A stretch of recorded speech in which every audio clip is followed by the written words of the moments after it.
Today we're going to demo starting and submitting the SBOP application. In order to start and submit the SBOP application, you will need to use the application portal.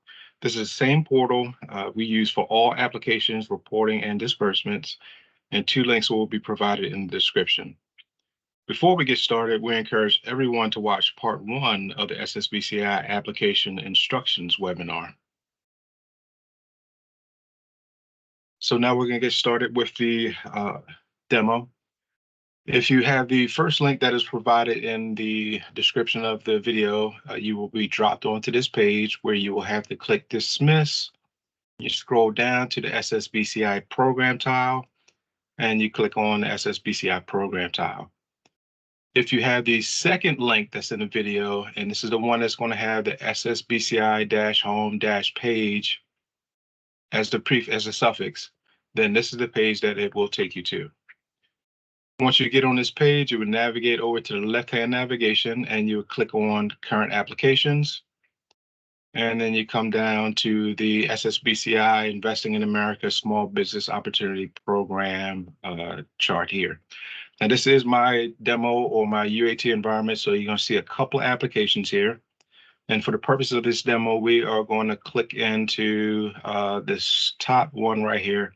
We're going to be logging on as a tribal government because this is the most inclusive application. If this is the first time logging in and clicking and beginning your SBOP application, you will click on the Start SBOP Application button here. And once you click that, you would choose your eligible recipient type. And then once you click that, you would hit Create SSBCI SBOP Application. And once you click that, it drops you straight into your application. Now I'm going to go back to the demo application I already have filled out. I'm going to click Current Applications, and then we're going to enter the demo that I have already filled out. The first page that you're going to drop into is going to be a SBOP overview page, and there are a few things on here I want to describe just to help you with navigation through the application. You have the left-hand navigation where you're able to click through the different sections. You also have a Save and Back button that will take you to the previous section, or you have a Save and Next that will take you to the next section. Over on the right-hand side, you're going to see a widget that is sticky with the application. So regardless of page or section that you're on, the widget will stay there. And this gives you the status of your application, and it gives you the other application information that has been collected. So you're going to see the application name, you're going to see eligible recipient name, you're going to see the applicant type, and then you're going to see the eligible recipient designee UEID number. So we're going to drop back up to the overview, and we just ask that you read every one of these sections before you get started. But this one just gives you the overview of the application in general. And then we move over to section 2, which is the user instructions. And these are going to be the instructions for the application. We've also given you a layout or an outline of the 9 different sections in the application. And we're advising that in section 2, you're going to have the documents that you'll need to fill out for the application. So again, please read through everything as you're moving through the application, and we're going to click on section 2 for application documents. So these are going to be the documents that we're expecting to see inside of the application. So just get familiar with the documents that you have here, and these all are going to be within the different sections of the applications, and we'll go through each one of those. Section 3 is going to be your key terms. And again, like within section 1 and 2 and the overview, please read everything that you have here. There's some good information, good definitions of what is going to be inside the application to help you understand what to provide within the application. Moving on to the next section is going to be section 4. And this is the first section where you're going to be starting to enter information. So in section 4.1, which is your eligible applicant, we ask that you click a drop down and choose your jurisdiction name. Once you selected that, then you will fill in all the other information that we're going to need for the eligible recipient name. Please be careful with putting in your UEI number and your EIN number. The UEI number is going to be a 12-digit numeric and numeral selection, and then in the eligible recipient EIN is going to be a 9-digit. We're going to ask you to click yes or no to let us know if the eligible recipient designee has an active SAM.gov registration, and then you have your address information. Now, with inside the application, I started this one as a tribal government because it has most of the information in here.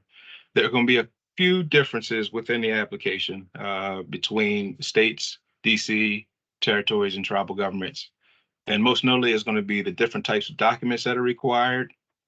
And the only drop down that we're going to have to select the joint application is going to be for tribal governments only.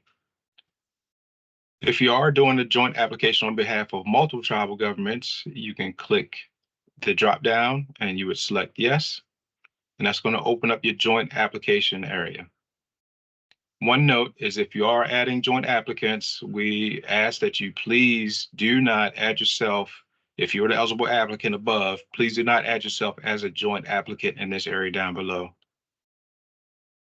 And then filling this out, you would hit the pick list drop down. You would choose your joint applicant, and then you will put in the UEI number. And again, it's going to be a 12-digit alphanumeric. And you also going to put in your EIN number, which is going to be a 9-digit numeric. Once you have your co-applicant name and the UEI and the EIN, you'll come down and we're going to ask you to put in your designation documentation. And this is noted by a red asterisk. And you will use the uploader by clicking upload files. And you navigate to your Explorer. You find your designation documentation. And then that is going to upload that file. And the last thing that you will need to do is click add entity. That is going to add this joint applicant down into the table. And then you're going to see a green success that your joint applicant has been added. For the purposes of the demo, I'm going to flip this back to no, and we're going to move to the next section, which is for states, you're going to have the applicant letter of designation. We ask that you read exactly what we're requiring or suggesting that you put into the applicant letter of designation. And once you have that filled in, we accept it in a PDF and a document, a Word document, and you use that same uploader to upload the file. I've already done so, and then we are going to move over to the next section, which is going to be section 4.2 for your authorized official. This is going to be the person that will ultimately sign the DocuSign for your application. So we ask that you double check just to make sure that the email address of the authorized official, that they have access to that and that email address is correct. Because again, once we submit the application, the DocuSign is going to go to the person listed here to their email address listed here. You fill in all the other information that have the red asterisks for required. And then we move down to the next section is if you have an authorized official delegated to another official in your in order to certify for the application. If you do select yes here, you will be asked to provide the authorized official delegation of authority, and you would fill in their information here. And again, if there is a delegated official, this will be the individual that will receive the email for signing the DocuSign once the application has been submitted. Once you have that there, you need to upload the delegation authority with the uploader. And again, I've already put that information here. We're going to drop back for the purpose of demo and just put no here. We're going to move on to the next section is 4.3 for primary and secondary contacts. You just simply provide the information for the primary and secondary contacts. And we do have a drop down asking, do you permit Treasury to share your application primary and secondary information in section 4.3 with other states, DC, tribal governments, and territories? Once you've made that selection, we're going to move on to subrecipients, which is section 4.4. And this is going to be if applicable. Not all are going to have subrecipients. If you have no, there's no further action on this page. However, if you do have subrecipients, we ask you to click yes. And there's a second question. At this time, does the eligible applicant know any details about their subrecipients? If it is no, and you don't quite know the details, it is okay, and you can submit your application without this information because you're going to get a period of time after submitting to provide us that information. However, if you do have some of that information, you would click yes, and then you're going to be asked to add the information for the subrecipient. You would add all the information for the subrecipient, click add subrecipient, and then that subrecipient will be placed down into the table below. Once you're finished with your subrecipients, we can move on to section 4.5, which is going to be for your financial institution information. One note that we want to make sure that everyone is aware of, we are looking for the eligible applicant account and routing number here. So we ask you to fill out the financial institution and double check your routing numbers and double check your account to make sure they are the ones that are with the eligible applicant. And you would click yes, savings or checking. I'm gonna leave this blank for right now. And then we're gonna move on to section 5, which is gonna be program design and substance. The first window that you're gonna have is gonna be for your length of project. And as mentioned in part 1 of this instruction, we do want to make sure that this program design and substance is not above 15 page. Otherwise, it will not be considered. And also let you know that each one of these sections should be described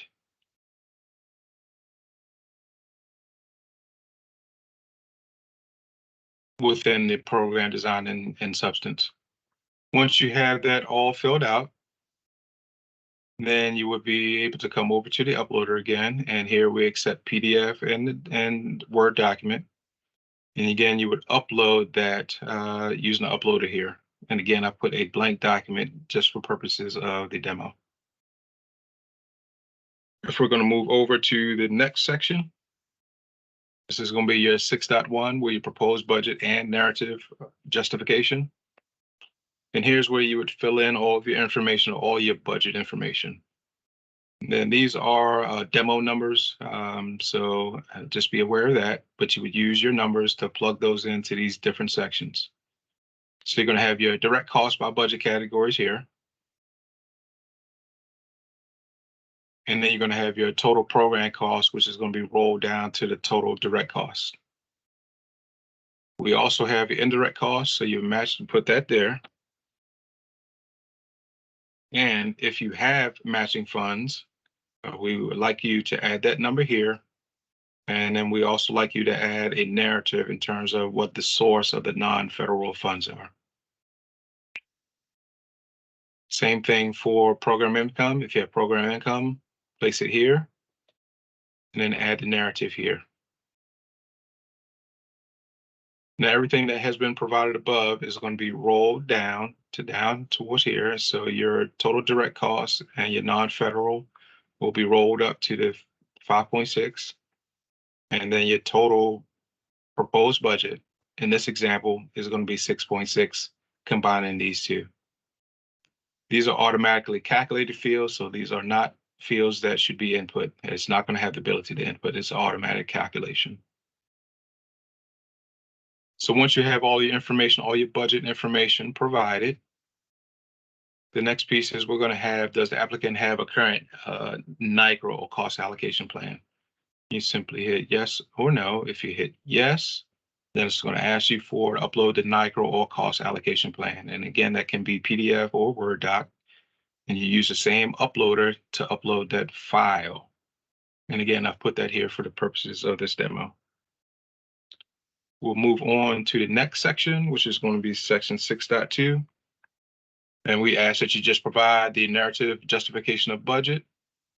We do have an area where you can download that template. And we ask you just to read the information that we have provided here that will help give you guidance in terms of what to include on the narrative justification of budget. We also provided it as a download template here. And once you have everything filled out, and this is going to be in Excel, you will come to the uploader again and upload through the upload files area. And again, I put a blank document here for the demo.